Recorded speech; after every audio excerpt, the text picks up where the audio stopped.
ओम शांति। अॼु जा महावाक्य आहिनि लास्ट स्टेज जो पुरुषार्थ।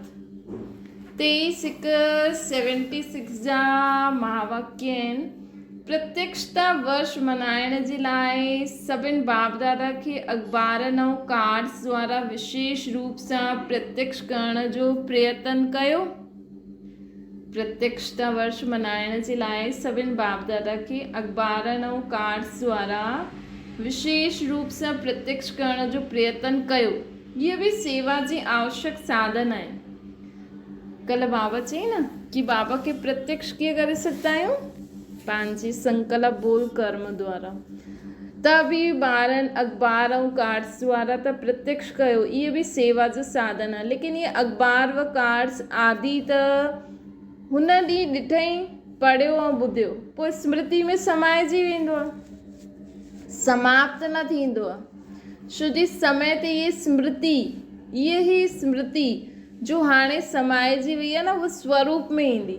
भई हाणे त असां कंहिंखे कार्ड्स अख़बार द्वारा संदेश पहुचायूं बि, कोई पढ़े बि, भले उन समय समाए वठंदो, लेकिन अंत में त यादि ईंदो न, हा मूंखे इहो पैगाम मिलियो हुयो। हिन करे समाप्त न चईंदासीं, समाइजी वेंदासीं। इन सां ई धरनी में थोरो बहुत स्नेह जो परिचय जो फल जल पइजी वियो। लेकिन इहे बीज सां प्रत्यक्ष जो फल कीअं निकिरंदो? भई असांखे ईअं न सोचणो खपे कि असां त हुनखे ज्ञान ॾिनो, उहो त कुझु हुन परिवर्तन न थियो, लेकिन असां बीज बोए छॾियो। बीज बोयो, पोइ धीरे धीरे कॾहिं न कॾहिं कंहिंजे संबंध संपर्क में वरी उन्हनि खे स्मृति ईंदी त उहो पाणी मिली वेंदो, त समाप्त न थी वेंदो आहे। इन सां बि धरनी में थोरो बहुत स्नेह जो परिचय जो जल पइजी वेंदो, वरी कंहिं द्वारा मिलंदो त वरी पाणी पइजंदो। त हिन बीज सां प्रत्यक्षा जो फल कीअं निकिरंदो? पाणी त विझो, बीज बि बोयो, कंहिं विधो फल जे लाइ। मतिलबु हीअं ज़रूरी न आहे असां द्वारा ई फल निकिरे। असांखे जेको बि मिलंदो आहे न, असां बाबा जो कुझु न कुझु उन्हनि खे ॿुधाईंदा रहूं। त असांखां ॿुधंदा, कल्ह टीवी में ॾिसंदा, परीं अख़बार में पढ़ंदा, ॿियो कंहिंसां मिलंदा, पोइ धीरे धीरे उहो पौधो ठही वेंदो, पोइ पेड़ ठही वेंदो, पोइ फल निकिरंदा। त फल जे लाइ असां बीज बोयो, उहो फल कीअं निकिरंदा? अर्थात संकल्प प्रैक्टिकल स्वरूप में कीअं ईंदो? हिन जे लाइ सदैव त कार्ड्स न छपवाईंदा रहंदव न। भई फल कीअं निकिरंदो, संकल्प प्रैक्टिकल स्वरूप में कीअं ईंदो? हिन जे लाइ असां बार बार त हुन माण्हू सां मिलूं, कार्ड्स ॾियूं, त ईअं न थी सघंदो। अॼुकल्ह मेजॉरिटी आत्माउनि जी इच्छा छा आहे? सुख शांति जी प्राप्ति जी इच्छा त आहे, लेकिन विशेष जो भगत आत्मायूं आहिनि, उन्हनि जी इच्छा छा आहे? मेजॉरिटी भक्तनि जी इच्छा सिर्फ़ु 1 सेकेंड जे लाइ बि लाइट ॾिसण जी आहे। त उहा इच्छा कीअं पूर्ण थिए? उहा इच्छा पूर्ण करण जो साधन आहे ब्राह्मणनि जा नैन। असांजे नैननि द्वारा हुननि खे लाइट मिलंदी आहे। त बाबा चवनि था हिन नैननि द्वारा बाप जे ज्योति स्वरूप जो साक्षात्कार थिए। ये नैन न ॾेखारे ॾियनि, लेकिन लाइट जो गोलो ॾेखारी में ॾे उन्हनि खे। जीअं आकाश में चमकंदा हुआ सितारा ॾेखारे में ॾींदा आहिनि, उअं ई अखियुनि जा तारा सितारे समान चमकंदे हुए ॾेखारे में ॾियनि। लेकिन उहो तॾहिं ॾेखारे में ॾींदा जॾहिं स्वयं लाइट स्वरूप में स्थित रहंदा। कर्म में बि लाइट अर्थात हल्कोपन, ऐं स्वरूप में बि लाइट अर्थात खुद खे आत्मा समझो। जॾहिं अहिड़ो पुरुषार्थ व स्थिति व स्मृति स्वरूप विशेष आत्माउनि जी रहंदी, त विशेष आत्माउनि खे ॾिसी सर्व पुरुषार्थनि जो बि इहो पुरुषार्थ रहंदो। लाइट जेकी निमित्त, खुद खे अगरि असां निमित्त सम्झंदासीं न, ज़िम्मेवार आत्मा। जीअं ॾिसो घर में जेको वॾो हूंदो उहो सोचंदो भई मां अहिड़ा कर्म कंदमि त मुंहिंजा ॿार बि कंदा, त उहो ॾाढो सावधान थी करे हलंदा आहिनि। त ईअं ई असां बि सावधान थी करे हलूं कि जीअं असां सदा हल्का रहंदासीं, उहो वाइब्रेशन दुनिया में फैलंदा आहिनि, त ॿिया माण्हू बि हल्का थी वेंदा। बार बार कर्म कंदे हुए बाबा चवनि था बार बार कर्म कंदे हुए असांखे बार बार कर्म कंदे हुए चेक करो कर्म में लाइटपन आहे असांजो। चेक करो असांजे कर्म में लाइटपन आहे, हल्कोपन आहे, कर्म जो बोझ त न आहे न। कर्म कंदे हुए लाइटपन आहे, हल्कोपन आहे, कर्म जो बोझ त न आहे न। ये चेक करो कर्म जो बोझ पंहिंजी तरफ़ खींचदो आहे। कल्ह बि बाबा उन ॾींहुं चई न कि मुंहिंजो सम्झणु मतिलबु वॾो करणु, तुंहिंजो सम्झणु मतिलबु हल्को करणु। तव्हां करे ॾिसो, अगरि तव्हांखे कोई बि ॻाल्हि आहे न, बाबा ये सम्झो घर में कोई चीज़ खपे, बाबा तव्हांजे घर में ये चीज़ खपे। जी सम्झो धन में कॾहिं कॾहिं असां धन कंहिंखे ॾींदा आहियूं, वापसि ॾिए जेसि ताईं त संकल्प हलंदो आहे। त चओ बाबा तव्हांजो पैसो हुन ॿार वटि आहे त तव्हां ॾिसो कीअं हुन खां उहो ॾिए असांखे। ईअं कोई बि ॻाल्हि हुजे न, सभु बाबा खे ॿुधाईंदा वञो, बाबा हीअं हीअं ॻाल्हि आहे। बाबा तव्हांजो ॿारु नथो पढ़े, बाबा तव्हांजे घर में हीअ ॻाल्हि आहे, तव्हांजे ॿारनि जी हीअ ॻाल्हि आहे। कर्म कंदे हुए हमेशह लाइट ऐं हल्कोपन हुजिणो खपे, भारीपन न हुजिणो खपे। भारीपन कॾहिं थींदो आहे जॾहिं मुंहिंजो सम्झंदा आहियूं, जॾहिं असां ट्रस्टी थी करे न कमु कंदा आहियूं। कर्म जो बोझ त न आहे न, कर्म जो बोझ पंहिंजी तरफ़ खीचे त नथो न, मूंखे इहो करिणो आहे, इहो करिणो आहे, इहो करिणो। बाबा अॼु असांखे इहो करिणो आहे बसि। बाबा असांजे घर में इएं करिणो आहे, बाबा तव्हांजे घर में इहा चीज़ ठाहिणी आहे, बसि हिकदमि शांति। अगरि कर्म जो बोझ न आहे त पंहिंजी तरफ़ खींचदो बि न, बल्कि वो कर्म योग में परिवर्तन थी वेंदो। त प्रत्यक्षता वर्ष मल्हाइण जो स्वरूप ऐं साधन इहे ई आहे, सभिनि जी बुद्धि में आहे। अहिड़ो प्लान ठाहियो था न जीअं साकार में ॾिठो कि जेतिरो ई अति कर्म में अचणु, विस्तार में अचणु, रमणीकता में अचणु, संबंध संपर्क में अचणु, ओतिरो ई हाणे संबंध संपर्क में ईंदे हुए बि न्यारो ठही वेंदा आहिनि। हाणे सभिनि जी संबंध संपर्क में अचनि था, हाणे बाबा न्यारा थी विया। बसि मां आत्मा बाबा जी संतान। जीअं संबंध व कर्म में अचणु सहज आहे, उअं ई न्यारो थियण बि सहज आहे। अहिड़ी प्रैक्टिस करणी खपे।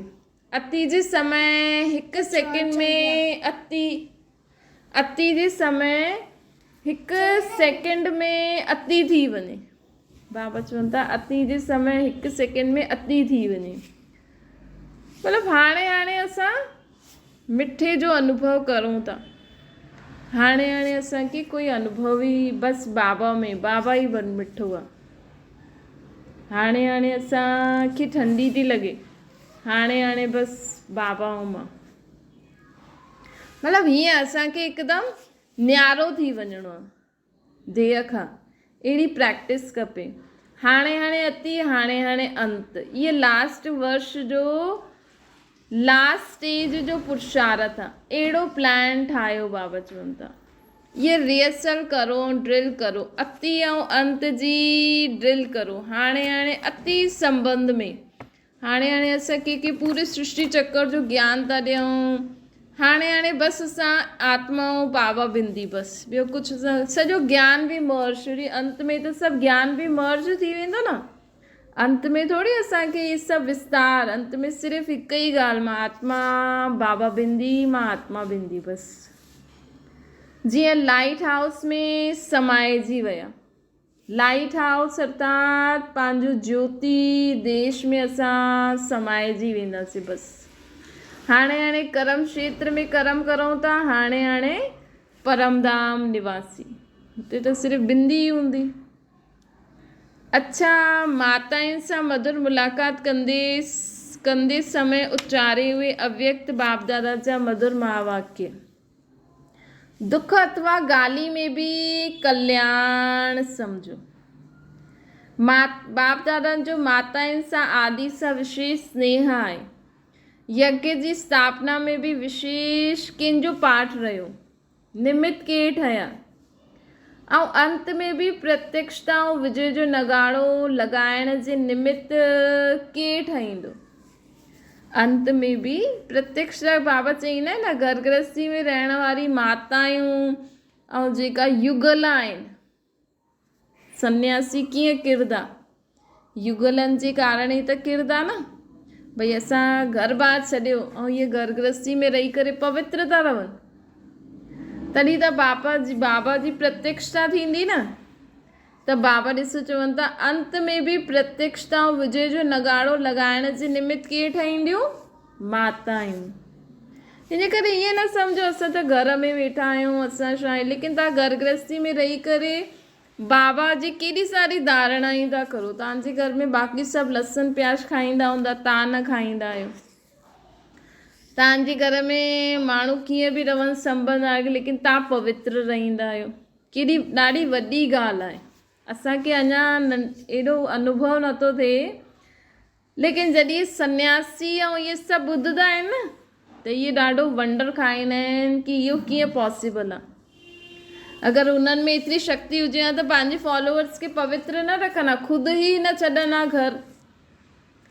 त ख़ासि मातायूं जो घर गृहस्थी में रही करे पवित्र रहनि थियूं, बाबा जी धारणा करे हलनि थियूं, उन्हनि द्वारा ई प्रत्यक्षता थींदी। संगम ते गोपिकाउनि जो विशेष पाठ आहे। गोपी वल्लभ ॻायल आहे न, मातायूं सदैव इच्छा रखंदियूं आहिनि अहिड़ो असां पंहिंजो ठाहियूं जो श्रेष्ठ हुजे, सुठो वर मिले, सुठो घर मिले। मातायूं हमेशह इच्छा रखंदियूं आहिनि कि असां अहिड़ो ठहूं जो श्रेष्ठ हुजे, असांखे